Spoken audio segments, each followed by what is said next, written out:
네, 안녕하십니까. 2024 인천시 생활문화공간 활성화 지원 사업에서 운영 컨설팅 두 번째 시간을 시작하겠습니다. 지금 저랑 같이 오신 분들은 지금 여러분들을 바로 곁에서 돕고 있는 매니저 두 분이 나오셨는데요.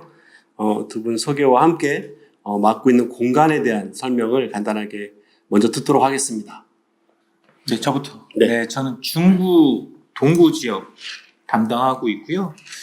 총 현재 8개 공간을 좀 지원하고 있는 김효진 매니저라고 합니다. 반갑습니다. 네, 안녕하세요. 저는 김종일이라고 하고요. 계양구, 연수구 총 9개 공간 담당하고 있습니다. 근데 사는 곳은 강화도이기 때문에 오늘은 주로 강화도와 관련된 말씀 좀 드릴 거고요. 네, 잘 진행해 보도록 하겠습니다. 네, 감사합니다.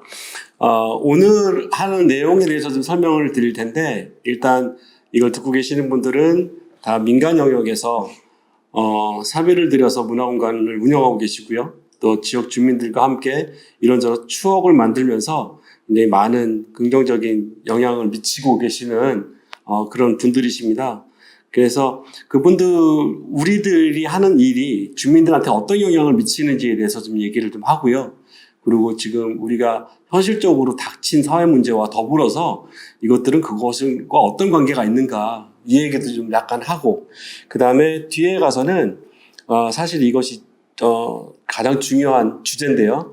권역별로 문화공간들이 스스로 운영하는 자치구조를 만드는 어떤 협의회 구조를 만드는 것이 어떤 의미가 있는지, 그리고 그것을 올해 1년 동안 시범적으로 해왔던 이야기를 듣겠습니다. 그래서 오늘 한 내용들을 여러분들이 주의 깊게 들으시고, 지금 다른 권역들도 공간들이 그렇게 자율적으로 스스로 규율을 정해서 정기적으로 모임을 갖거나 어떤 그런 조직을 만들어서 생활하고 있다라면 이런 점은 좋고 이런 점은 좀 우려될 수도 있겠구나 라고 하는 것들을 떠올리시면 좋을 것 같습니다.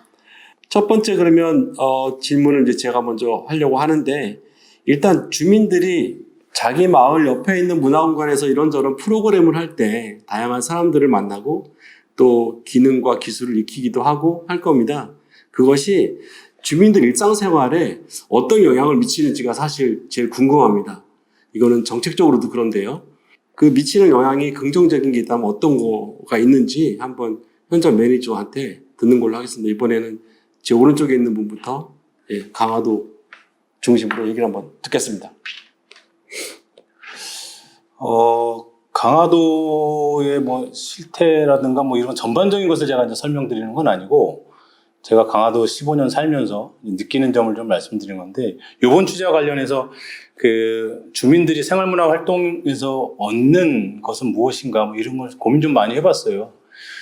강화도에는 많은 문화 활동할 수 있는 공간들이 있습니다. 노인복지관도 있고 행복센터도 있고 각 면사무소마다 또 문예 활동을 좀 하고 있는데, 실제로 노인복지관은 근 한 5천 명 정도가 배운다고 그래요.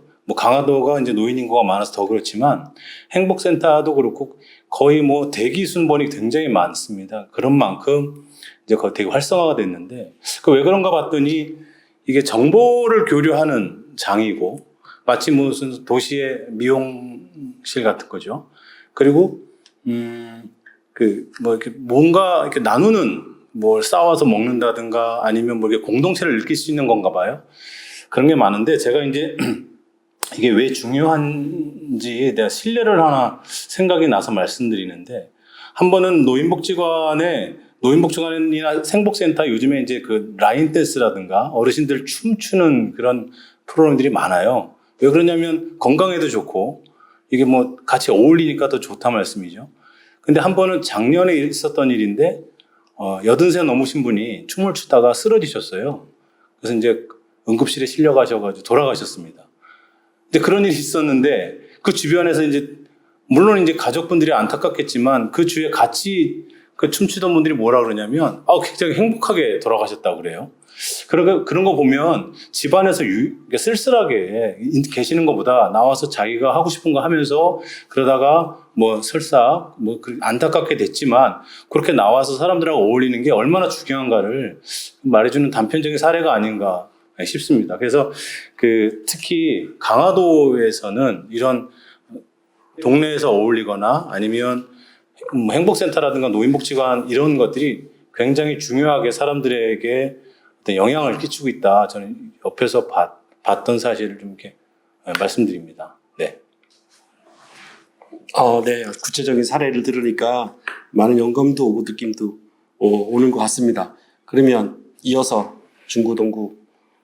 네, 꼭 뭐 중구동구뿐만이 아니라 일단 생활문화 하는 분들에게 물어보죠. 왜 하시냐고 하면 재밌고 행복해서 하는 거지 무슨 이유가 더 필요하냐 그런 말씀들을 좀 많이 하세요. 그럼 옆에서 보고 있으면 에너지가 엄청나거든요. 퇴근하고 나서 저녁 시간에 하고 주말 시간에 하고 돈과 시간을 다 보고 있습니다. 그렇게 하는 건 집에서 혼자 뭐 유튜브를 본다던가 혼자 게임을 한다던가 뭐 어떤 그런 것을 즐기는 것보다 함께 배우고 즐기고 하는 공동체성을 느끼고 그 안에서 또 자신을 확인하고 이런 과정에서 행복을 느끼는 게 아닐까라고 하는 그게 이제 생활문화가 갖고 있는 강점이 아닐까. 아주 당연한 얘기지만 그렇게 생각을 하게 됐습니다. 네. 제가 지금 이 두 이야기를 좀 약간 뒷받침하는 자료가 좀 있는데요. 제가 갖고 있는 자료에 보면은 스스로 극단적인 선택을 하는 사람들의 세 가지 특징이 있습니다. 이것이 첫 번째로는 좌절된 유대감이고요. 두 번째가 좌절된 효능감이라고 합니다. 근데 지금 강화도 사례에서도 들었던 것처럼 여러 사람들이 나를 챙겨주고 또 나에 대해서 알고 나도 상대방에 대해서 알고 또 같은 프로그램을 진행하는 거에서 유대감이 형성될 것 같고요. 그리고 서로 정보도 교환하지만 먹을 것도 나누고 이렇게 하면서 효능감도 거기서 느낄 수 있다라고 생각합니다. 그러면 일단 보통 사람들이 극단적인 선택을 하는데 가장 주요한 원인 중에 두 개가 해결되고 있는 면이어서 이것만으로도 사회적인 안전망 역할을 하고 있지 않은가라고 하는 생각이 좀 듭니다. 그럼 이어서 일단 OECD 지표가 이렇게 있는데요. 선진국 중심으로 나와 있는데 우리나라가 특히나 행복 지수가 굉장히 낮습니다. 이거는 굉장히 오래된 이제는 뉴스도 안 되는 그런 건데요. 이 낮은 행복 지수와 저는 연관성이 있는 지표가 또 하나 있다고 생각하는데 그게 바로 공동체 생활 지수입니다. 교육이라든가 환경이라든가 주거라든가 일과 삶의 균형이라든가 이런 것들도 물론 낮지만 그냥 OECD 평균에서 뭐 크게 벗어나지 않는데 가장 많이 벗어나는 거 그리고 가장 낮은 거가 공동체 생활 지수입니다. 그래서 지금 굉장히 많은 사람들이 생활문화 공간을 만나지 못하고 여전히 혼자 계시고 그리고 혼자 고독하게 이런저런 고통을 느끼시고 있구나라고 하는 걸 좀 느낄 수가 있어요. 그래서 이 생활문화 활동이 주민들과 수평적인 유대관계를 형성하고 또 좋은 그 친밀감을 유지하는데 분명히 도움이 될 거라고 하는데 그거에 대한 사례가 있으면 그리고 그것의 이유가 난 이거라고 생각을 한다. 왜 그러냐면 생활문화 말고도 주민들은 함께 만나는 자리가 사실 많이 있습니다. 참여예산제 가도 주민참여위원들이 있고요. 주민자치회에 가도 인간 주민들이 모여서 이런저런 일을 논의하고 도모하고 함께 하기도 합니다. 그리고 뭐 사회적 경제 지원센터도 그렇고 이제는 뭐 웬만하면 다 주민과 함께 하는데 유독 생활문화 활동을 배경으로 한 이 커뮤니티가 더 수평적이고 더 편안하고 그리고 서로에 대한 개성을 존중하는 이런 독특한 현상이 일어나는 이유가 어떤 것이 있을까? 이것을 우리가 좀 생각해 볼 필요가 있지 않나라고 생각을 합니다. 두 분 중에 먼저 준비되신 분부터 그 이유는 이런 것 때문에 그런 것 같다라고 하는 것이 떠오르면 말씀해 주시죠. 일단 이게 문제가 되게 어려운데요. 이게 지금 너무 광범위한 우리가 OECD 지표와 관련해서 뭐 잘 볼 일은 없는데 제가 이 질문을 사전에 받고 좀 고민 좀 했어요. 근데 수평적으로 서로의 개성을 존중하고 뭐 그런 것이 어떤 유대감을 형성하는지 뭐 사례는 떠오르는 건 잘 없어요. 사실은 떠오르는 건 없는데 근데 이제 우리가 생활문화 활동이라고 하는 것 자체가 이것이 뭐 빈부의 격차하고 상관도 없고 그 다음에 남녀노소 상관없이 예를 들어서 수영하는 모임은 수영 잘하는 사람이 제일 좋은 거고 산에 올라가면 산 잘 타는 사람이 좋은 거잖아요. 거기에 뭐 돈 많고 적은 게 무슨 필요가 있겠어요. 그러니까 그런 거지 않을까. 그러니까 서로가 하나의 그냥 주체로서 그걸 참여하고 그 모임을 이끌어 나간다고 하는 생각을 하는 거지. 누가 많이 뭐 후원을 많이 한다던가 누가 많이 뭐 한다 이런 건 전혀 중요하지 않는 그런 게 아닐까. 그러니까 자발적으로 모여서 주체적으로 행동하는 그런 모임의 생활문화 활동이기 때문에 개인적으로 존중받고 그런 거지 않을까. 뭐 그 안에서 여론을 이끌어가는 사람들 보면 사회적으로 잘났다는 사람이 엮이는 건 절대 아니에요. 그 모임에 누가 더 헌신적으로 상대방을 배려하고 그 모임에 대해서 더 애착 갖느냐 그게 중요하기 때문에 그런 거지 않을까 하는 생각을 좀 해봅니다. 예상입니다. 네, 지금 중요한 요소 두 가지가 나온 것 같아요. 일단은 보통 어떤 지역이나 사회적 위기 질서라고 하는 게 있습니다. 저분이 나보다 공부를 많이 했거나 재산이 많거나 이 분야에 대해서 경험이 많거나 하면 아무래도 그분이 발언권이 더 있고요, 더 인정받고요.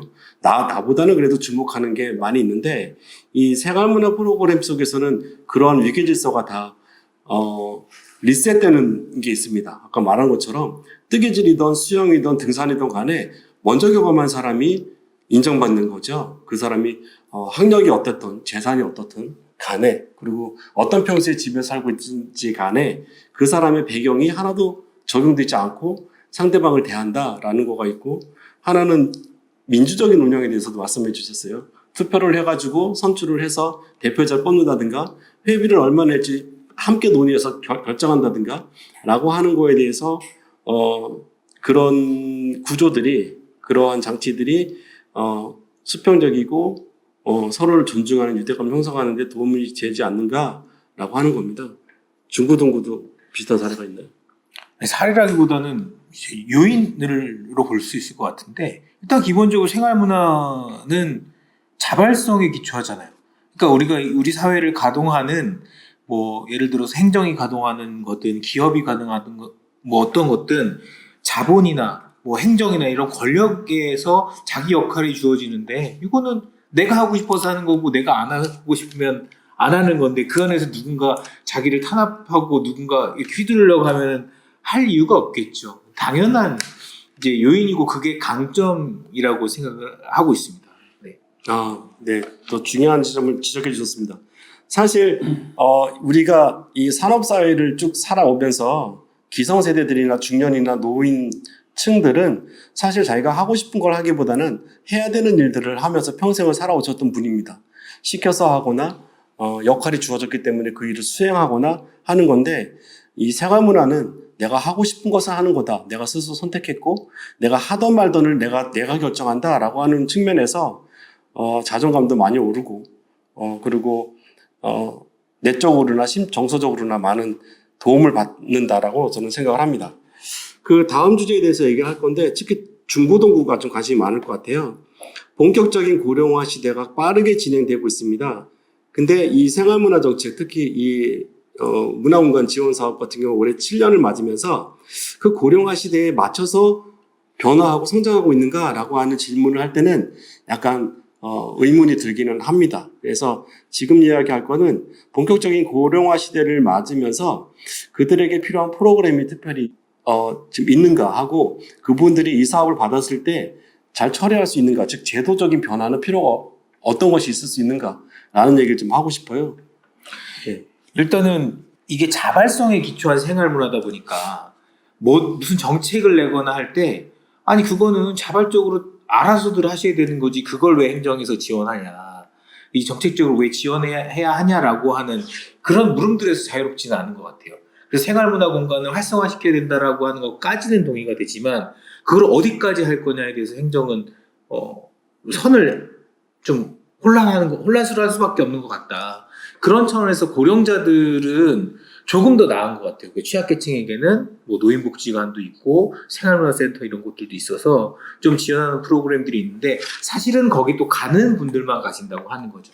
그렇다고 하면 생활 속에서 멀리 떨어진 복지관 이런 데 가서 하는 게 아니라 내가 살고 있는 동네 이런 곳에 생활문화를 할 수 있는 쉽게 할 수 있고 돈도 많이 안 들이고 되도록이면 어르신들 같은 무료로 할 수 있는 그런 다양한 프로그램들이 생활상에 있는 곳, 생활 범위 테두리 있는 곳에 많이 있어야 어르신들도 많이 참여할 수 있다라고 하는, 결국에는 생활 문화라고 하는 것들을 행정이나 고민을 하고 확대해야 된다라고 하는 그 관점이 없으면 사실상 지금 같은 경우 그냥 알아서 맡겨져 있는 상태잖아요. 하고 싶은 사람이 하는 구조. 근데 이 생활 문화가 사회적으로 필요하다는 걸 인정하고 고령자들을 위해서라도 더 많이 확대해야 된다, 이렇게 저는 생각하고 있습니다.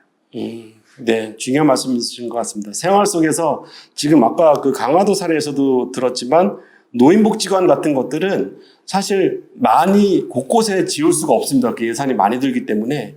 근데 민간에서 운영하는 이런 생활문화 공간들은 얼마든지 우리가 확장을 할 수 있고, 노인분들 같은 경우에 특히 강화도라든가 이런 데는 이동권 자체가 지금 많이 보장이 안 됩니다. 다 자가용으로 운전하거나 그러시는 게 아니기 때문에, 그래서 오히려 더 생활 밀착형 문화 공간들이 많이 있어서 고령화 시대를 맞아서 많은 어르신들과 함께하는 프로그램이 늘었으면 좋겠다라고 하는 의견인 것 같습니다. 중부동부에서 이 고령화 관련된 고민이 많을 거라고 그러셨는데 사실 강화도가 더 많거든요. 강화도 인구 지금 40%가 고령화인데, 이렇게 생각해 봤어요. 아까 지금 중부동부 사례는 참여자로서의 어르신들이 참여자로서의 고민이시라고 하면, 저는 이분들이 운영자로서의 어르신을 한번 고민해 봤는데, 그게 무슨 얘기냐면, 예를 들어가지고 아까도 얘기했지만 노인분들이 뭐 노인복지관이라든가 행복센터라든가 면사무소 그런 데서 많이 배워요. 실제로 그 중구동구 아까 좀 아까 말씀하신 것처럼 이분이 여기서도 배우고 저기서도 배우고 시간 맞춰 굉장히 바쁩니다.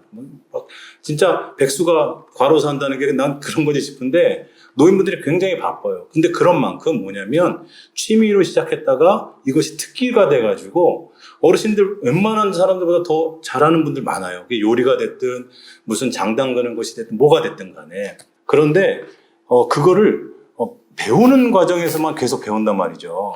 근데 이걸 어떻게 사람들한테 베풀 수 있게 만드느냐. 근데 이게 왜 안 되냐면 뭐 졸업장이 있냐, 자격증이 있냐, 뭐 이런 것 때문에 안 된다는 거예요. 근데 실제로는 어르신들이 갖고 있는 무기가 굉장히 많음에도 불구하고 그런 서류상으로 어떤 증명할 것이 없기 때문에 누구한테 앞에 나가서 잘 못한단 말입니다. 예를 들어가지고 제가 뭘 봤냐면, 순천에서, 지금 순천도 전라도지만 전라도 사투리 점점 없어지고 있습니다. 그래가지고 순천에 있는 청소년들을 모아놓고 어르신이 사투리로 연극을 가리키는 거예요. 그러니까 라디오에서 나오는 음성 사투리로만. 강화도도 사투리가 있거든요. 강화 사투리 없어지고 있어요. 그 특유의 억양이라든가 강화도만 있는 그 낱말들. 근데 그런 것들을 어르신들이 무슨 크게 사투리로 청소년들한테 전해주는데 무슨 자격증이 필요하겠습니까? 졸업장이 필요하겠습니까? 그러니까 그런 것들을 활용해서 많으신 어르신들의 휴지 줍는 게 다가 아니라 그런 어떤 그런 재능이라든가 사라지는 것들을 청소년이나 우리들한테 전해줄 수 있는 어떤 계기를 좀 마련하는 게 어떨까라는 생각을 좀 해봤어요. 그래서 그거는 그분들이 뭐 직접 뭐 서류를 내가지고 뭐 당첨돼가지고 운영한다는 건 말도 안 되고, 어떤 시라든가 구라든가 아니면 우리 시민단체에서 적극 발굴해서 실험하는 것을 좀 해보면 어떨까, 좀 이런 식의 생각을 좀 해봤습니다. 네. 근데 아주 적극적인 제안인 것 같습니다. 어르신들이라고 해서 프로그램의 단순한 수혜자로만 바라볼 것이 아니라 그분들이 기억하고 있는 경험과 그다음에 여러 가지 기술들을 다시 잘 다듬어서 내가 선생님이 돼가지고 주민들에게 다시 가르칠 수 있는 프로그램이 만들어진다면 그분들의 자존감이라든가 이런 존재감은 더 훨씬 올라가겠다라는 말씀인데요.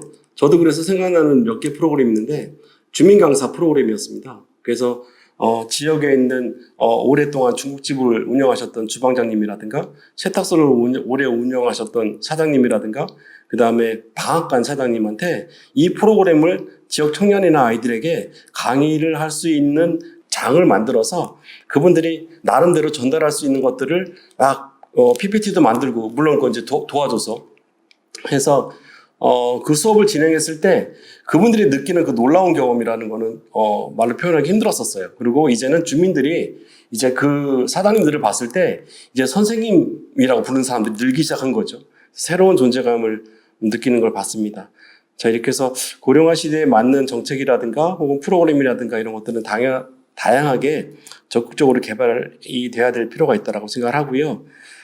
지금 제가 또 하나 지표 갖고 있는데 연령별 행복 지수라는 게 있어요. 근데 이거를 보면 20대, 30대, 요때까지는요 남자들의 행복 지수가 좀 높아요, 여자보다. 근데 놀랍게 40대가 되고요, 50대가 되고 그러면 남자들보다 여자들이 훨씬 더 만족도가 높아집니다. 근데 이거는 공간을 운영하시는 분들은 딱 감이 오실 텐데 프로그램 이용자 중에서 80% 이상이 여성분들이잖아요. 노인분들도 마찬가지입니다. 그래서 이렇게 계속 사회적 관계를 유지하고 계신 분들은 행복도가 높고 그것으로부터 배제된 사람들은 여러 가지 이유에서 만족도가 많이 떨어진다는 것을 또 알 수가 있는 것 같습니다. 그럼 이어서 청년 문제에 대해서 좀 얘기를 할 텐데, 그럼 청년들은 만족도가 높으니까 행복하냐? 그렇지 않습니다. 지금 청년들의 은둔 청년은 지금 사회 문제가 됐고요. 인구 밀도가 높고 경쟁이 치열해지면서 이런 대도시 중심으로 해서 청년들의 고립감은 사회 문제로 되고 있습니다. 그래서 이 청년 세대를 위해서, 청년들을 위해서 이 생활문화 활동이 어떤 것이 있거나 또 어떤 역할을 해야 되는지에 대해서 어떤 도움이 필요한지에 대해서도 논의를 좀 잠깐 해보려고 하는데 어느 분이 먼저 해주시겠습니까? 제가 할게요. 네. 일단은 청년들에게 어떤 생활문화 혹은 다양한 지원이 있어서 그들의 고립감을 해소하고 무력감을 해소해야 된다라고 하는데 굉장히 동의는 하는데 조금 어려움은 있는 것 같아요. 요즘 청년들이 그런 자신들의 그런 고립감이나 이런 걸 해소하는 방식이 생활 방식이 기존의 생활 문화라고 하면은 보통은 어떤 공간에 모여서 다 같이 지정된 시간에 모여서 무언가를 함께 해야 되는 건데 사실은 청년들이 그걸 무조건 다 좋아할 거냐, 그게 지금 기존의 생활 문화 공간들을 운영하는 방식이 청년들에게 다 맞냐라고 했을 때는 고개가 갸우뚱해지는 거예요. 그렇다라고 하면 사실은 그들의 생활 문화가 어떤 건지도 사실 우리가 잘 모르는 경우도 있겠다. 요즘에는 개인적으로 핸드폰에서 조그맣게 영상을 만든다던가 게임을 하던 그런 것도 사실은 이런 건 생활 문화가 될 수 없나? 라고 하는 생각도 들기 때문에 사실은 그들에 맞는 생활 문화를 발굴을 하고 찾아주는 것 자체가 좀 필요하지 않을까. 저는 좀 그렇게 생각을 하게 됐습니다. 강화도의 청년들은 어떻게 지내나요? 강화도에 일단 청년이 많지 않아가지고 저는 물론 이제 누가 그러더라고요. 20세기 사람이 21세기 사람들을 우리가 어떻게 이끌고 어떤 걸 제시해 줄 수 있냐. 그 단절감 많이 느껴요. 예를 들어가지고 지금 우리들은 잘 모르지만 우리 아이들한테 최대의 축제가 뭐냐 그러면 물론 크리스마스죠. 크리스마스 많은. 근데 요즘 크리스마스보다 더 큰 축제가 뭐냐면 할로윈 축제예요. 네. 그건 왜 그러냐면 우리 아이들이 자랄 때 영화관 다니면서 할로윈 축제라고 하는 것을 굉장히 많이 했단 말입니다. 그러니까 얘네들이 생각하기에 할로윈 축제는 진짜 큰 축제예요. 우리는 상상도 못합니다. 할로윈 축제. 그런 것처럼 우리가 이해하지 못하는 어떤 문화들이 있어요. 강화도에도 청년들이 할로윈 축제 즐기거든요. 그러니까 제 생각은 뭐냐면 사실 이거에 대해서 저는 좀 짧은데 우리 아이들에 대해서 우리가 뭘 해준다 이런 건 좀 잘 모르겠고 그 아이들이 스스로 어떤 문화라든가 자기네들이 어떤 영위할 수 있는 놀 수 있는 어떤 놀이문화가 있으면 우리가 어떻게 지원해 줄까를 고민하는 거 맞다. 그래서 저는 그렇게 생각하거든요. 저희가 무슨 판을 까는 거는 잘 모르겠어요, 지금은. 근데 만약에 그네들이 할로윈 축제를 하더라도 할로윈 축제가 이제는 없앨 수 없는 축제니까 할로윈 축제를 안전하고 건전하게 보낼 수 있게 우리가 어떻게 지원해 줄까? 이런 것에 대한 고민이 더 있어야 되지 않을까? 제 생각은 이제 그렇습니다. 그러니까 비슷한 게 뭐냐면, 그러니까 우리가 청년 문화 정책적으로든 어디서든 지원한다고 했을 때 이틀 안에 청년들 들어와라고 하면 저는 100% 실패할 거라고 본다는 거예요. 그럼 그들이 원하는 것들을 그들이 만들 수 있게 하는 그 판들을 마련해줘야 된다. 저도 그런 측면에 동의를 하는 것 같습니다. 지금 여기 수치에 의하면 우리나라가 2023년도 기준으로 해서 은둔 청년 13세에서 18세 집에서 안 나오는 겁니다. 이분들이 14만 명 정도 추정이 된다라고 합니다. 지금 우리 주위에서 그분들을 볼 수 없는 거는 거리에서 만날 수가 없어요. 대도시에서 특별히 그런데 지금 그 사람들을 위해서 진짜 그냥 몇 개의 전문가의 자문에 의해서 프로그램이 그냥 제공되고 여기 들어와라라고 하는 것들은 그 청년들의 다양한 요구, 다양한 감수성, 다양한 개성들이 전혀 배제가 되는 그런 프로그램이기 때문에 성과가 없다라고 하는 말에 대해서는 깊이 동의를 하고요. 그분들이 자기한테 맞는 프로그램을 만들 수도 있고 또 만날 수도 있는데 그런 거에 대한 존중과 이해가 더 필요하지 않나라고 생각을 합니다. 그래서 지금 인천에 사실 오아시스라고 하는 이름으로 지금 7년째 문화공간들을 쭉 활동들을 하고 있는데 전체 누적으로 보면 한 150개가 좀 넘습니다. 그러면 이 150개가 같은 곳이 한 군데도 없어요. 그래서 저는 이곳에서 운영되고 있는 진행되고 있는 그런 다양한 프로그램이 어디 한눈에 볼 수만 있다라면 그러면 나와 맞는 코드나 컨셉이나 컨텐츠가 있으면 저는 청년들이 거의 접속을 할 수가 있을 것 같고 그다음에 이게 너무 지역에서 멀면 그분이 자기 지역에서 그것을 만들 수 있게 지원하는 방식이 더 적극적으로 그들과 함께하는 방식이 아닐까라고 하는 생각이 좀 들었습니다. 다음은 제도에 대한 문제인데요. 지금 이 문화공간을 지원하는 것이 첫 번째 공모를 하고요. 여러분들이 지원을 하면 선정을 해가지고 거의 반 가까이가 이제 이렇게 탈락이 되고요. 그리고 선정된 곳은 예산을 어떻게 쓸 건지 어떤 사업을 할 건지를 다시 제출을 하고요. 그것이 점검이 되면 예산이 집행되는 이 방식이 한 번도 변한 적이 없어요. 선정은 내가 이름도 얼굴도 모르는 당연히 그런 선정위원회라고 하시는 분들에 의해서 선정 결과가 결정이 됩니다. 자, 이렇게 지금 변하지 않는 이 지원 제도가 지금 7년 동안 아무래도 우리는 계속 성장했고 뭔가 경험들이나 이런 것들이 지금 축적되고 있는데 그것을 감안했을 때 어떻게 이 지원 제도도 변화하는 것이 바람직한가라고 하는 것에 대한 문제입니다. 이건 비슷할 테니까 제가 먼저. 네. 비슷할 것 같은데 우리 매니저들이 회의를 하면서 제일 많이 논의했던 것 같아요. 그 지원제도와 관련해서 선정하는데 우리 매니저 몇 명이 들어가야 된다. 그래서 실제로 우리가 1년 동안 지켜봤던 어떤 경험이 선정 과정에 좀 나타나야 되지 않겠냐. 그러니까 서류상으로만 해결되지 못하는 것들이 많기 때문에 이거는 뭐 우리 매니저들의 공통적인 의견이고요. 제가 이제 하나만 더 말씀드리고 싶은 거는 우리가 이제 재정 지원을 하죠. 뭐 1년에 얼마 지원하는 게 이제 금전적인 지원이 이제 단데 뿐만 아니라 이것이 좀 몇 년간 지속되다 보니까 나름대로 그 문예동아리, 특히 문예동아리 같은 경우는 이것을 어떤 발표를 한다거나 이럴 때 이제 알아서 하게 되는데 여건이 된다고 하면 시군구에 있는 그런 공연할 수 있는 공연장 내지는 이것을 잘 활용할 수 있게 오아시스가 뭐 2년이 됐든 3년이 됐든 이거 경험이 쌓이면 시민들한테 이것을 잘 설명하고 자기를 좀 뭐 드러낼 수 있는 어떤 공간 대여를 좀 적극적으로 해주시면 어떨까 생각이 들거든요. 그러니까 재정 지원뿐만이 아니라 시군구가 갖고 있는 인천시 문예 공간을 적극적으로 지원해 주는 것도 한번 고려해 주십사 하는 게 제 생각입니다. 네. 네, 공간을 선정할 때 매니저들이 선정에 참여하는 방법을 얘기해 주셨고 또 하나는 프로그램 재정 지원하는 것과 더불어서 이분들이 발표를 할 수 있는 공간이 너무 없기 때문에 있는 시설이라도 좀 더 문턱을 낮춰서 접근성을 높이는 게 바람직하다라고 하는 의견이었습니다. 또 이어서 예. 그러니까 저는 공모 사업이 맞는가라고 하는 질문부터 하게 됐어요. 왜냐하면 공모 사업을 쓰는 것 자체는 고유번호증이 있어야 하고 사업계획서를 쓸 수 있어야 하고요. 고유번호증에 속한 통장도 있어야 되고 그 회계를 볼 사람이 있다고 하는 겁니다.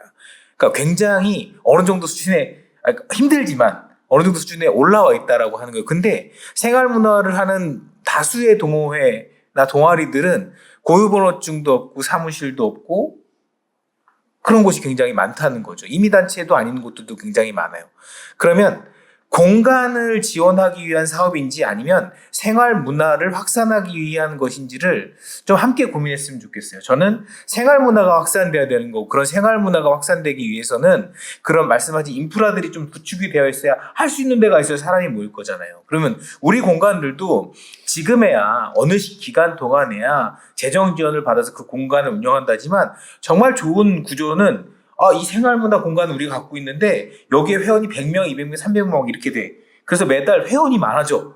그래서 재정 지원도 없이 우리가 안정적으로 운영할 수 있는 공간이 돼야 사실은 생활문화가 확산이 되고 이 공간을 운영할 수 있는 시민들이 많아져야지 자립성이 높아지는 건데 계속 공간에 지원을 하는 것은 어느 정도 이제 시기가 지나가면 조금 다른 형태로 생활문화를 확산하는 방식 또 다른 변화가 필요하지 않을까. 저는 그런 고민을 좀 해보게 됐습니다.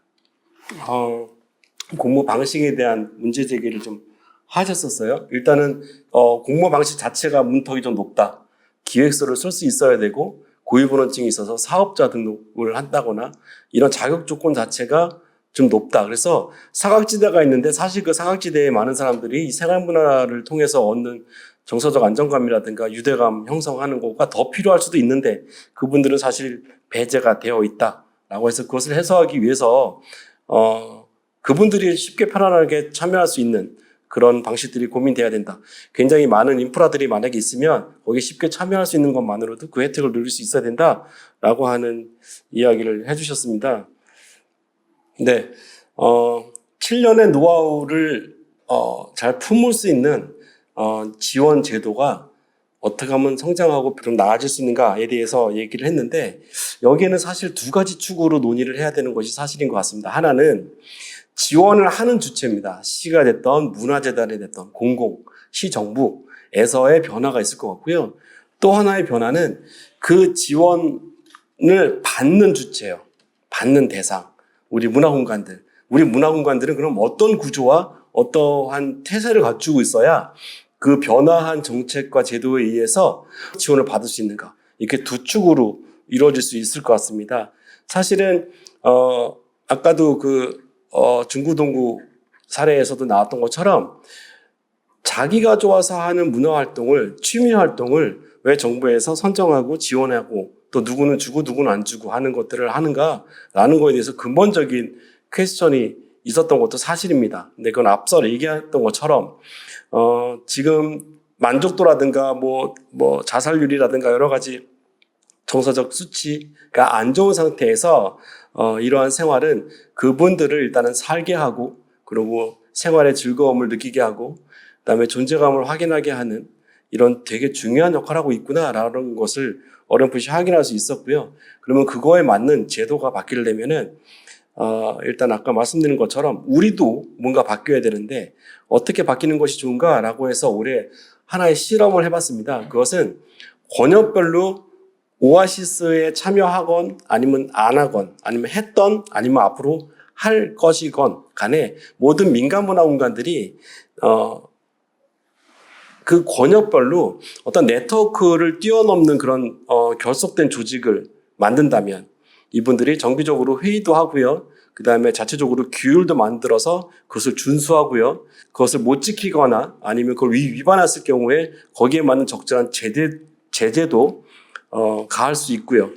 그리고 대표도 민주적으로 선출해서 뽑고 자 이런 한 조직이 만들어졌을 때 아무래도 시에서 이제는 개별 문화공간을 지원하는 방식에서 좀 더 나아지는 거에 대응할 수 있는 그런 어떤 그 시스템의 변화라고 보는데 그렇게 해서 이번에는 그것을 실험을 해봤습니다. 일단 강화도에서 해봤었고요. 그다음에 중구에서 그것을 했었는데 일단 뭐 짧지만 올해 한 해 그걸 해봤습니다. 그래서 그것을 하면서 느낀 점과 그다음에 혹은 한계라든가 아니면 이것이 앞으로는 이렇게 나가는 것이 올바르다라고 하는 어떤 방향성이 느껴지셨다면 그거에 대해서 말씀해 주시면 좋겠습니다. 어디부터 말씀하실까요? 사실은 오늘 이게 다 중심 내용인 줄 알고 이 내용이 좀 길어서 네, 길게 해주세요. 네. 시간 많아요. 일단은 고민에서 출발했어요. 어떤 고민이었냐면 이 공간지원 오아시스 사업, 공간지원 사업은 뭐 3년이 됐든 5년이 됐든 어느 시기가 되면 줄어들 수도 있고요. 그리고 어느 지방 정부냐에 따라서 이 정책을 안 할 수도 있습니다. 그런 차원에서 공간의 지속성을 확보하는 것은 굉장히 중요한 과제다. 그럼 그걸 어떻게 해결할 거냐라고 했을 때 결국에는 생활문화 동아리는 어쩔 수 없이 특성상 안쪽으로 굽어요. 그러니까 그 구성원 내부에서 좋아하는 거 위주로 고민을 하게 되는데 앞으로의 지역사회는 저는 방향성이 그렇게 갈 거라고 보는데 어떤 사회의 의제가 발생할 때 과거에 국가에서 해결하는 방식을 제안했다라고 하면 이제는 그 풀어가는 방식을 지방자치단체로 내려주고 그것을 또 마을로 내려주는 걸로 바뀌어질 거라고 생각을 합니다. 그러면 우리 이 공간들도 지역사회 구성원으로서 그 지역사회 문제에 함께 고민하고 결합하는 과정 그리고 네트워크하는 과정에서 사실은 저변도 확대가 되고 자기의 지속성을 확보할 거다라고 하는 고민이었어요. 이 고민이 맞나 틀리냐는 잘 모르겠습니다. 그래서 이런 것들을 한번 시험해보자라고 해서 저희 지역에 제안을 했던 거고요.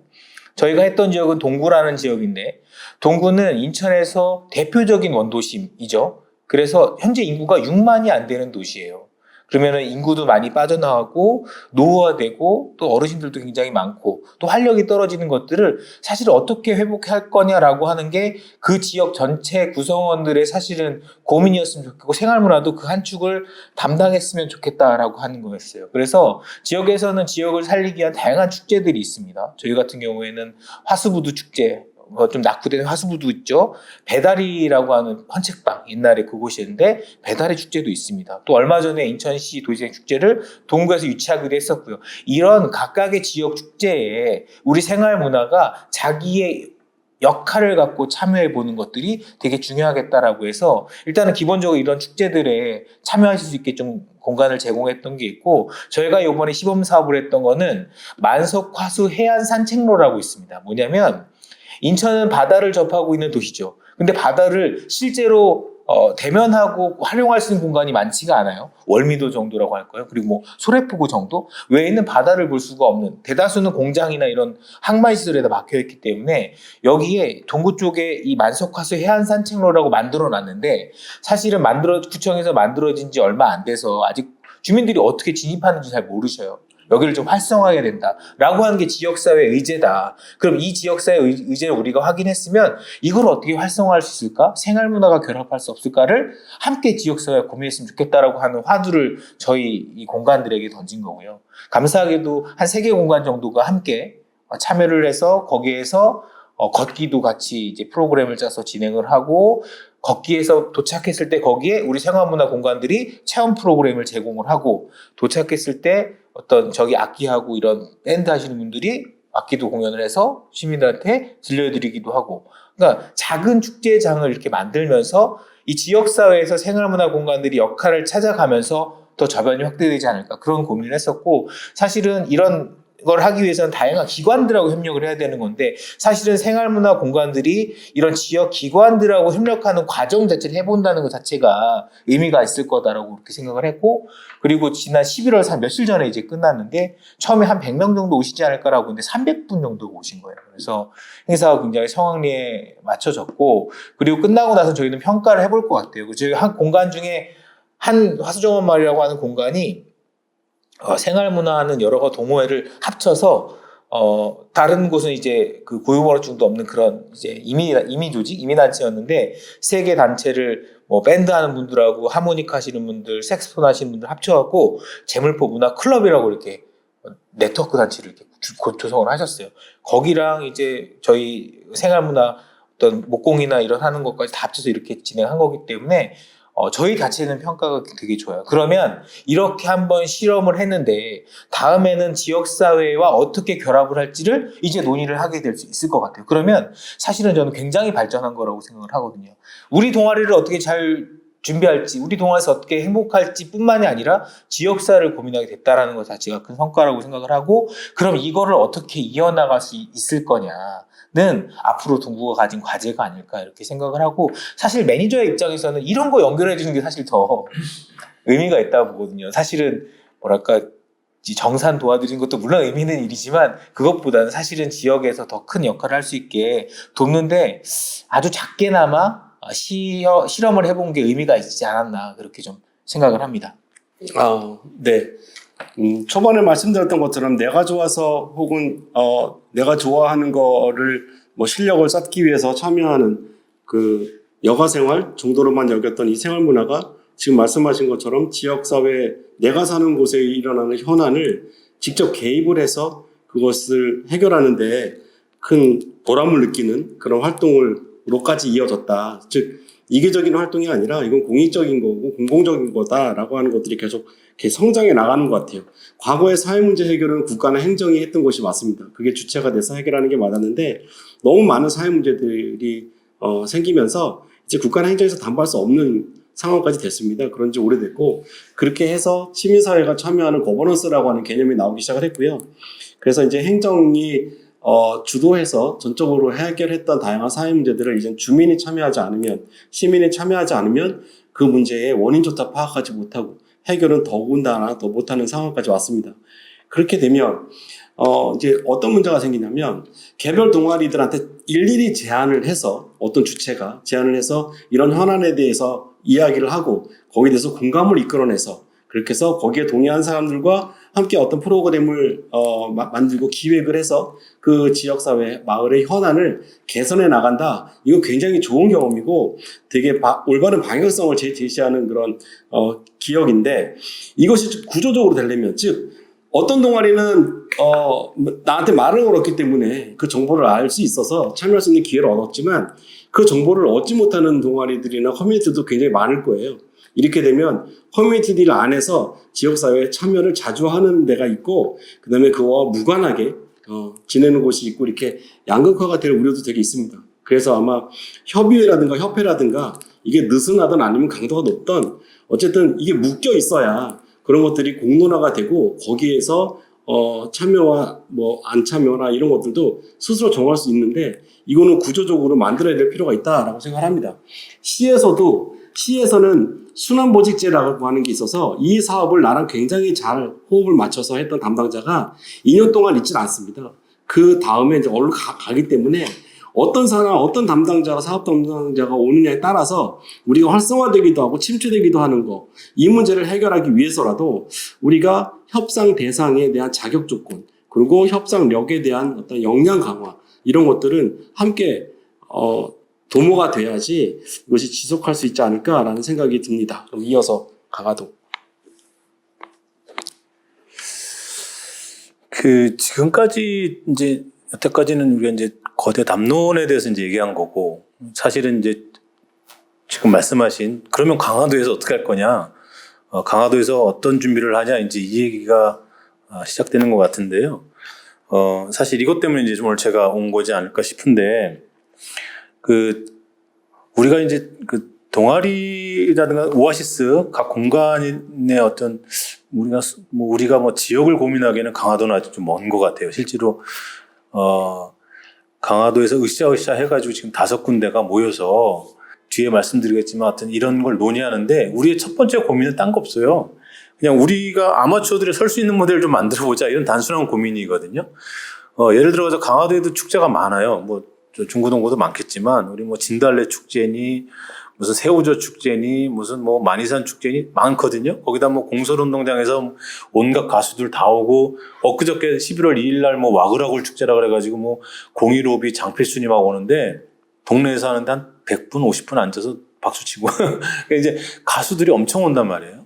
근데 그런 걸 보는 동네에서 나름대로 문화 활동을 했던 사람들이 좀 안타까운 거죠. 그런 거는 우리가 좀 할 수 있지 않나? 굳이 비싸게 축제를 축제 한번 하는데 3억 든다고 하는데 그냥 1억짜리 3개로 나누면 되지 않나? 뭐 이런 고민을 이제 거기서부터 시작을 한 거예요. 시작해서 지금 오아시스를 진행했던 공간 2군데, 지금 우크렐레하고 강화윈드, 그리고 오아시스를 진행하지 않은 무슨 직장인 밴드라든가 뭐 실버 색소폰이라든가 아니면 이제 춤 동아리요 5군데가 모여가지고 야 그러지 말고 우리가 인천에서 했던 생활문화 축제 같은 걸 우리가 한번 해보자 이런 의기투합이 돼가지고 이제 시작을 하는데 우리가 지금 올해 이제 그런 얘기가 나왔고요. 그래서 올해 가을에 사실은 축제를 좀 하려고 했는데 가장 큰 건 예산 문제더라고요. 우리가 갤런티를 안 받고 축제를 가가지고 공연하는 건 문제가 아닌데 문제는 뭐냐면 무대, 조명, 앰프 내지는 그 기타, 인프라 이거를 어떻게 할 거냐 이거에서 좀 막히는 겁니다. 다 이제 가난한 동아리가 묶여 있다 보니까 그래가지고 하나 대안으로 떠올랐던 그 강화도에 이제 강화문화원이라고 하는 데가 있는데 강화문화원이 올해 뭐 무대 뭐 설치도 하고 앰프도 놓고 뭐 조명도 놓고 한다고 했는데 사실 공사가 안 됐어요. 근데 거길 빌리려고 했다가 이게 안 되다 보니까 올해는 그러지 말고 우리가 이제 강화 생활문화 동아리 협의회 준비를 올해 만들자. 여기까지는 좀 된 것 같아요. 그래서 내년에 봄에 이 공연할 수 있는 공간이 마련되면 우리가 생활문화 축제 제1회 강화 생활문화 축제를 한번 해보자. 이제 여기까지가 돼 있는 상태거든요. 초기에 뭐 단순하게 시작했던 어떤 우리의 궁금증 때 지금 우리가 하고 싶었던 어떤 무대를 설 수 있는 것을 같이 꿈꾸는 5개의 동아리가 준비회까지를 하자라고 하는 의기투합은 됐습니다. 11월 달에 모여가지고 뭐 강사님 초빙해가지고 좀 시각을 좀 맞출 거고요. 뭐 인천에 생활문화 축제를 했던 경험을 좀 받아서 우리도 저렇게 해야지라고 하는 서로의 시각을 좀 맞추려고 하고 있어요. 그리고 내년에 제1회 뭐 강화 생활문화 동아리 축제를 좀 기획하고 있는 단계입니다. 그래서 이것이 성공될지 안 될지 잘 모르겠지만 어쨌든 지역에서 관의 도움 없이 우리끼리 그냥 우리 좋자고 한번 해본다. 그리고 뭐 지원을 해주면 좋고 안 해줘도 상관없다 이런 마음으로 시작하고 있습니다. 네, 거기까지입니다. 네. 네, 감사합니다. 일단 여러분도 들으셨던 것처럼 동구랑 강화는 색깔도 다르고 주민들도 다르고 현안도 다르고 다 특성이 개성이 있습니다. 그래서 저는 이 협의회가 만약에 만들어지게 되고 이런 끈끈한 네트워크가 협력적으로 잘 작동하려면 이렇게 서로 다른 프로그램과 다른 방식으로 아마 이렇게 성장해 나갈 거라고 생각하는데 동구 같은 경우에는 일단은 지역사회 현안을 해결하는 것에 참여하는 것으로부터 보람을 느끼고 우리가 뭉쳐야 된다. 그리고 함께하고 이걸 정기적으로 만나자라고 하는 것에 대한 어떤 그런 동기가 생기는 것 같고요. 강화는 일단은 너무 열악한 인프라, 공연 시설 이런 것 때문에 그것이 있었으면 좋겠다라고 하는 공감대가 형성이 되면서 우리가 함께 협업할 수 있는 그런 축제를 한번 해보자 이런 작은 목표부터 이제 시작이 돼가지고 쭉 커나가고 성장할 거라고 생각을 합니다. 첫 번째 사업은 무조건 성공하는 게 그 신뢰감도 높일 수 있고 그다음에 또 앞으로의 희망을 얻는 그런 되게 중요한 요인이기 때문에 이것이 잘 성공해서 이루어졌으면 좋겠고요. 마지막으로 질문 드릴 게 있는데 일단 우리가 이렇게 네트워크를 하게 되면 그리고 협력을 하게 되면 일단 추상적으로 말은 나빠 보이지 않아요. 그렇다고 해서 내가 확 땡기거나 당장 해야겠다라고 하는 의욕도 생기지 않는 것이 또 사실입니다. 그래서 일단 이런 협의체, 지역별로 협의체를 만들게 되면 물론 지역마다 만들어지면 광역협의체도 만들어질 수 있습니다.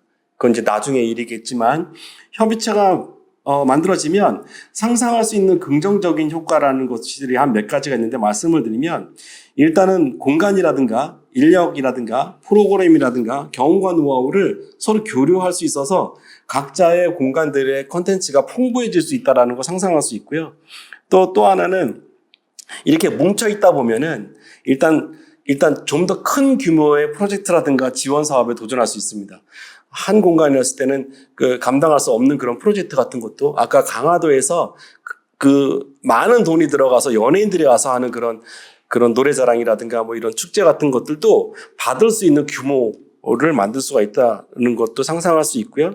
그다음에 지역 문화 활성화인데 일단 주민들이 많이 참여하고 그리고 역할 분담을 통해서 좀 더 쉽게 지역 현안을 해결해 나가면서 지역 주민들과의 관계도 또 신뢰도 굉장히 높아질 수 있고 또 그것을 본 주민들이 또 많이 유입이 돼가지고 더 많은 일들을 할 수 있는 기회가 될 수도 있습니다.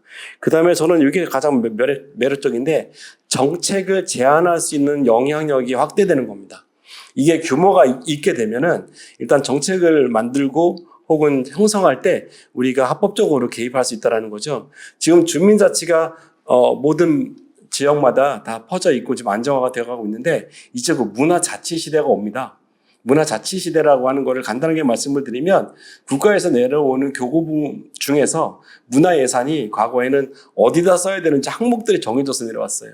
그래서 그것을 이제 받아서 그 목적에 맞게 예산을 집행하는 거였는데 문화자치가 오면은 그게 그냥 뭉뚱그려서 전체 예산이 지방으로 이양되게 됩니다. 그러면 지역에서 이것을 어떻게 써야 효율적인가를 논의하는 자리가 있을 거고요. 그 결정에 따라서 그 예산이 분배됩니다. 근데 아쉽게도 아직까지 문화공간은 대표자라고 하는 게 없고 구조가 없기 때문에 법적으로 제도적으로 없기 때문에 그 협상 테이블에 들어갈 자리가 없어요. 생활문화 하시는 분들이 인구수는 굉장히 많지만 대표성을 띌 수 있는 법적인 그 구조가 마련되어 있지 않기 때문에 그 예산을 분배하는 그 자리에 낄 수가 없습니다. 아직까지는. 다만 참조사항으로 아마 간담회에는 참여할 수 있을 거예요. 그래서 정책에 대한 영향력을 증대하는 것도 굉장히 큰 매력이라고 생각을 하고요. 마지막으로는 지속할 수 있는 가능성입니다. 우리가 이렇게 협의회를 만들게 되면은 일단 집단 지성에 의해서 뭐 우리가 힘들어하는 임대료라든가 아니면 그 금액이라든가 방식이라든가 이런 것들에 대한 현실적인 문제를 풀 수 있는 가능성이 훨씬 높아집니다. 사람들이 많아지기 때문에. 그리고 어려운 것들은 광역 차원에서 협의회 차원에서 또 논의가 이루어지게 되면 더 그것을 개선하거나 이뤄낼 가능성이 커져서 이러한 정도의 장점들이 떠올라서 이 협의회는 꼭 만들었으면 좋겠다라고 하는 생각이 제 생각인데, 마지막으로 말씀드릴 거는 사실 우려도 있습니다. 우리가 왜 오랫동안 봐왔던 생활체육협회라는 게 있었어요. 지금 체육협회랑 합쳐졌는데 그것을 이렇게 옆에서 봤을 때 굉장히 위계적이고, 그리고 요즘 국정감사 때도 많이 그 비리라든가 그런 권위적인 모습들이 많이 방영이 됐는데, 그럼 우리 생활문화 영역은 이런 협의회가 만들어져 갖고 나중에 커지면 그런 일이 안 늘어난다는 보장이 있나? 라고 하는 우려입니다. 그래서 마지막으로 얘기하고 싶은 거는 그런 우려와 기대가 함께 있을 수 있는데 그거에 대해서 고민하는 게 있으면 좀 말씀을 해주셨으면 좋겠어요. 그런 협회, 예. 마지막은 저쪽에 하시고 뭐 아직 거기까지 생각할 단계는 아니지만 뭐 우려가 되는 게 있어요. 지금 좀 아까 말씀하신 대로 그렇게 뭐 체육단체처럼 그렇게 큰 건 아니지만 이것이 어쨌든 우리가 5군데가 지금 모였잖아요. 근데 예를 들어서 저는 이제 강화 윈드 오케스트라 사람이에요. 근데 뭐 강화 두 번째 윈드 오케스트라가 있단 말이에요. 그럼 그네들도 들어오겠다 그러면 우리보다 잘하면 어떡하지? 뭐 이런 아주 실질적인, 그러니까 동종 업종에 대한 거부감 이런 게 있을 수 있어가지고 이거를 그러면 거기까지 우리가 지금으로서는 고민할 단계는 아니지만 더 많으면 많아서 좋지만 그런 거 같은 건 어떻게 갈등을 해결할까 이런 우려가 좀 있고요. 또 하나는 아까도 말씀드렸지만 무대가 준비가 안 되고 뭐가 준비가 안 되면 우리가 뭐 맨날 회의만 하다 끝나면 안 되잖아요. 그러니까 아마추어들이 설 수 있는 공간을 만들어 달라는 건 우리의 요구일 수 있지만 우리들이 설 수 있는 무대는 우리 스스로 만들어야 되잖아요. 그런 거에 대한 고민이 좀 되는 거예요. 연습만 계속하고 무대가 설 자리를 마련하지 않으면 그 사실은 뭐 협의회라고 하는 게 목적이 우리가 모여 있는 게 목적이지 않잖아요. 그냥 나가서 사람들하고 강화 사람들하고 우리의 활동을 좀 홍보하는 건데 그런 자리를 좀 마련을 많이 해야 되겠다라고 하는 그런 우려가 있고, 기대가 되는 건 이런 거 있어요. 제일 큰 기대는 뭐냐면 그냥 공연하고 사람들이 와서 우리 걸 봐줘라 이것도 있지만 강화도가 갖고 있는 특색이 있잖아요. 뭐 지역 현안 같은 건 모르겠지만 강화도는 일단 갯벌이 있고요. 그다음에 역사적으로 뭐 돈대가 있고 뭐 고인돌이 있고 내지는 뭐 신미양연이 병인양연이 이런 많은 이야기들이 있거든요. 그러니까 그 이야기들을 담아내는 프로그램을 우리가 기획할 수가 있다는 거죠.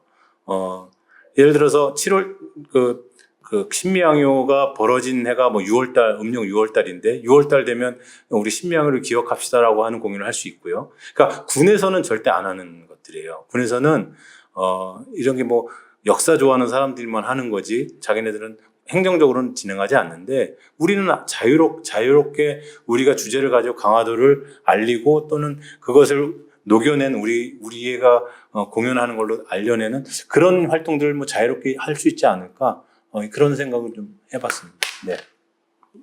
네, 두 가지 말씀하셨는데 우려되는 지점은 여러 그런 커뮤니티나 공간들이 모였을 때 일어날 수 있는 갈등 해결을 어떻게 할 것이냐, 이거를 어떻게 잘 현명하게 할 수 있느냐 이거고, 또 하나는 그렇게 모인다고 해도 일단 재정적 자립도가 낮아지게 되면 실질적으로 구현할 수 있는 게 많이 없어서 오히려 기대를 많이 하고 왔다가 실망을 할 수도 있지 않겠냐라고 하는 지점이었어요. 그리고 긍정적인 거는 강화도 같은 경우에는 지역인들이 품고 있는 역사 스토리가 있는데 그것을 주제로 거기에 사는 사람들이 이것을 프로그래머화해서 시연할 수 있다. 이거는 어디도 안 하는 거다. 그걸 또 하면 우리가 제일 잘할 수 있다. 이러한 것들이 있어요. 이것도 협의회가 만들어지면 좀 더 큰 규모로 역할 분담해서 좀 더 수월하게 완성도 있게 할 수 있지 않을까라고 하는 얘기를 했습니다.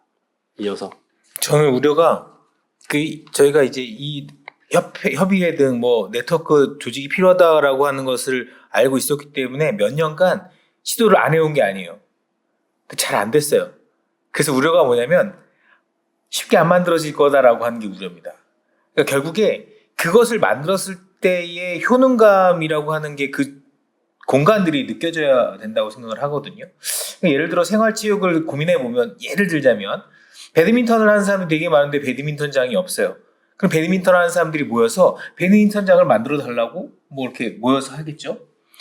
근데 이런 것 같은 구체적인 나한테 도움이 되는 뭔가가 없으면 사실은 그들은 이제 네트워크하거나 모이려고 할 이유가 있을까라고 하는 고민이 들어서, 사실은 그런 정책 개발이라든지 실제로 우리가 생활문화 공간들에서 필요한 것들을 정책화할 수 있는 것들을 만들거나 아니면 실질적인 도움이 될 수 있는 무언가를 만들지 않으면 사실은 이 네트워크가 될까라고 하는 고민이 첫 번째가 있고요.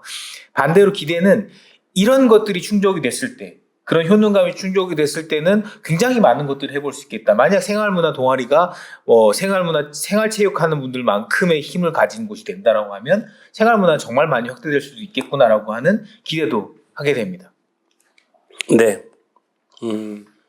굉장히 중요한 이야기입니다. 일단 효능감이라고 하는 말로 다 얘기할 수 있는데, 일단 내가 여기에 들어가지 않는 이유는 일단 내가 직관적으로 떠올릴 수 있는 이득이 없다라는 겁니다.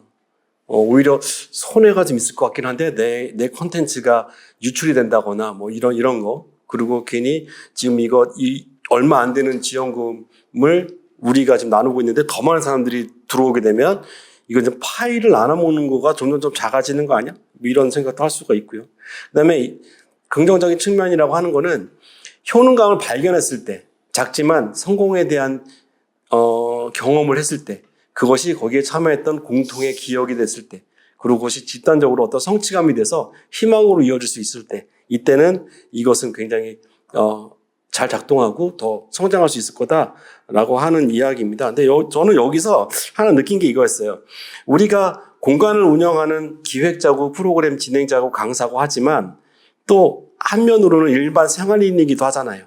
누구의 엄마거나 뭐 가족의 일원이기도 하고 이렇게 개인이기도 한데, 지금 우리가 이런 협의회를 만들 때 너무 사업적으로만 바라보는 것이 아닌가라는 생각도 좀 했습니다. 그래서 인간적인 유대관계를 맺는 것만으로도 긍정적인 영향을 미칠 수 있지 않을까라고 하는 거예요. 내가 하는 사업에 좋은 어떤 그런 이득이 되는 것, 그것도 물론 중요한데, 인간적으로 내가 친구가 더 많이 생겼다거나 나랑 맞는 사람을 발견했다거나 내 얘기를 솔직하게 이해관계 없이 그리고 선입견 없이 들어주고 있는 사람들이 적어도 한 달에 한 번 혹은 분기에 한 번을 만나서 정말 너무 마음이 편하다라고 하는 거를 만들어 주는 그것도 의미가 있지 않을까. 그래서 이 두 측면을 다 해서 살펴보는 게 중요할 거라고 생각을 합니다. 제가 이 얘기를 드리는 이유는 지금 포천에서 비슷한 사업을 하고 있는데 거기에 14개 면이 있거든요. 포천은 서울보다 크다고 합니다, 면적은. 근데 면을 돌아다니면서 한 달에 한 번씩 회의를 해요. 면을 이렇게 순회하면서. 근데 그때 저는 깜짝 놀랐던 게 뭐냐면, 한 면에 이제 회의를 하고 나면 거기에 참여한 다른 면 그 문화기획자들이 하는 말씀이, 여기 처음 와본대요. 올 일이 없었던 거예요. 근데 이것이 1년이 딱 지나니까 이분들 간에 우애가 생겼어요. 그리고 이제는 더 편안하고, 가면 갈수록 그러겠죠. 왜냐하면 회의하고 밥 먹고 그 마을 돌아보고 헤어지는 거, 요 반복된 루틴을 한 1년 반 정도 했는데 여기서는 뜻밖의 효과가 있었습니다. 이분들끼리 굉장히 신뢰도도 높아지고, 그래서 한 곳에서 축제나 행사를 하게 되면 나머지 현에 있는 분들이 다 와서 내일처럼 이렇게 도와주고 참여하고 하는 건데 이게 너무 자연스럽게 일어났는데 그건 우리가 결의하고 꼭 합시다라고 결정한 것이 아니라 자주 만나서 밥 먹은 효과라고 저는 생각을 해요. 그래서 이렇게 의도하지 않은 효과들도 분명히 있을 거다라는 측면에서도 이런 협의회를 만드는 것, 그다음에 권역별로 문학 공간들이 동병상련의 마음으로 자주 만나게 되는 것들을 우리 매니저가 계속 도와준다면 우리가 생각하지 못했던 그런 많은 효과들이 있을 것 같고, 그다음에 그 예상되는 우려점들은 그분들도 역시나 하고 계신데 경험치가 다 달라서 이분들이 함께 모여서 집단지성으로 해결하게 된다면 저는 우리 매니저 몇 명이 사고하는 것보다 훨씬 더 구체적이고 과학적인 방법론들이 나올 거라고 또 생각을 합니다. 자, 이렇게 해서 오늘 마치려고 하고요. 이 내용은 12월 달에 우리 전체 성과 공유회 때 간단하게 브리핑을 하고 그때 여러분들의 의견도 듣고 이 협의회에 대해서 좀 더 희망적인 이야기를 나누는 걸로 이어가도록 하겠습니다. 지금까지 수고하셨습니다. 인사드리겠습니다.